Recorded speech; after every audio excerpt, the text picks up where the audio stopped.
पुष्पा राज की कहानी शुरू हुई थी शीशाचलम के जंगलों से और खत्म भी शीशाचलम के जंगलों से ही होगी। जेल से भागने के बाद पुष्पा जंगल में छुप गया था, लेकिन पुष्पा उन जंगलों में क्या कर रहा था ये कोई नहीं जानता। पुलिस को जब जंगलों में लगे कैमरे में पुष्पा दिखाई दिया, तब एक बड़ी पुलिस फोर्स को पुष्पा को पकड़ने जंगल में भेजा गया, लेकिन वहां पुष्पा को बचाने के लिए पूरा जंगल पुष्पा के साथ खड़ा हो गया।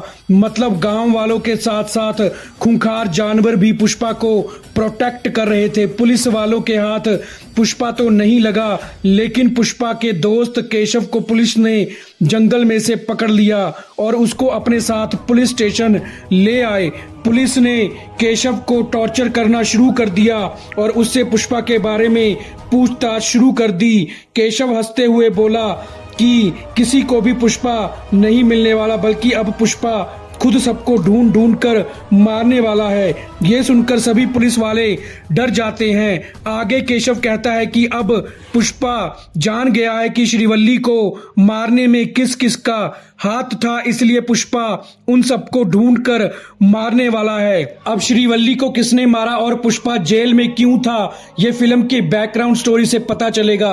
अब फिल्म की कहानी बैकग्राउंड में प्ले होने लग जाती है। श्रीवल्ली से शादी करने के बाद और आईपीएस भंवर सिंह शेखावत से दुश्मनी के ऐलान करने के बाद पुष्पा अपने रेड सैंडलवुड के बिजनेस को और ज्यादा फैला रहा था। इधर पुष्पा राज बिजनेस को बढ़ा रहा था, दूसरी तरफ आईपीएस भंवर सिंह पुष्पा से अपनी बेइज्जती का बदला लेने के लिए पुष्पा के दुश्मनों से हाथ मिला रहा था। जॉली रेड्डी, मंगल चीनू और दक्षिणी भी पुष्पा राज को मारना चाहते थे। पुष्पा राज किसी के भी आगे झुकने वाला नहीं था, इसलिए पुष्पा ने रेड सैंडलवुड को खुद इंडिया से बाहर एक्सपोर्ट करना शुरू कर दिया। देखते ही देखते पूरे सिस्टम पर पुष्पा राज ने अधिकार कर लिया। एमएलए नायडू अब अपनी पार्टी के लिए भी पुष्पा राज की मदद लेना चाहता था, क्योंकि पुष्पा ने लाल चंदन से सिर्फ पैसा कमाया ही नहीं था, बल्कि उन पैसों से गरीबों के लिए घर, हॉस्पिटल्स और स्कूल भी खोल दिए थे। फिर एक दिन जब पुष्पा श्रीवल्ली के साथ उसी मंदिर में जा रहा था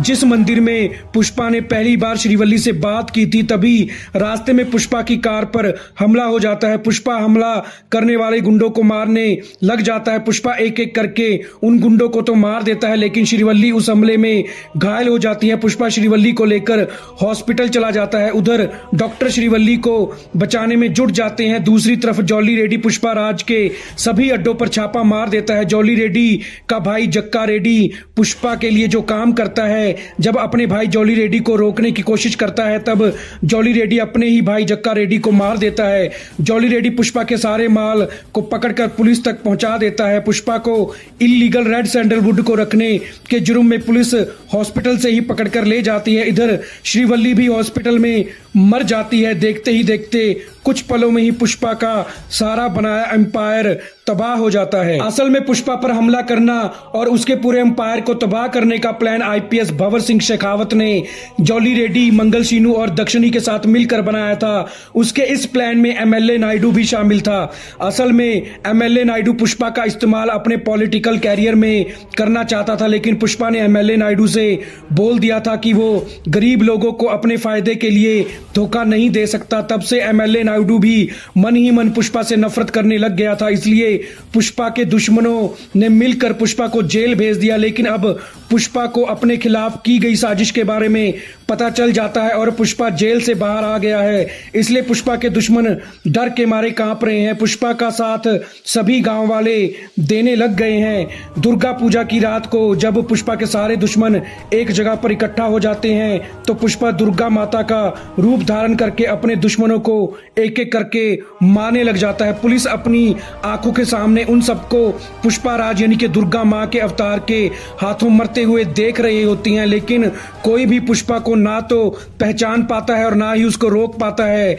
और लोग पुष्पा राज को दुर्गा मां के अवतार के रूप में देखकर उसके आगे झुक जाते हैं। पुष्पा सभी दुश्मनों को मारकर फिर से शीशाचलम के जंगलों में चला जाता है और पुलिस ये जान भी नहीं पाती कि वो दुर्गा मां के अवतार में पुष्पा ही था। तो